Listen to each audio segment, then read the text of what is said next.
Right now we adjust the laser power and the laser head touch screen with the big one as same.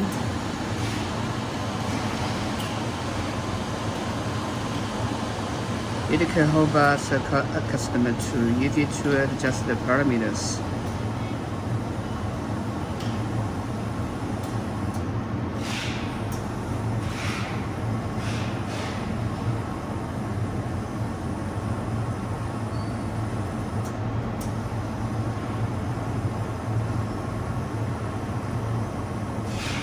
아, 这个界面它不是很多。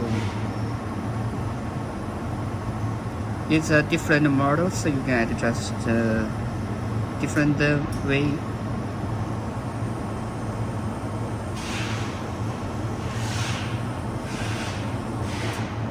Okay. So you can see the laser head touch screen with the same like machine's control system, and here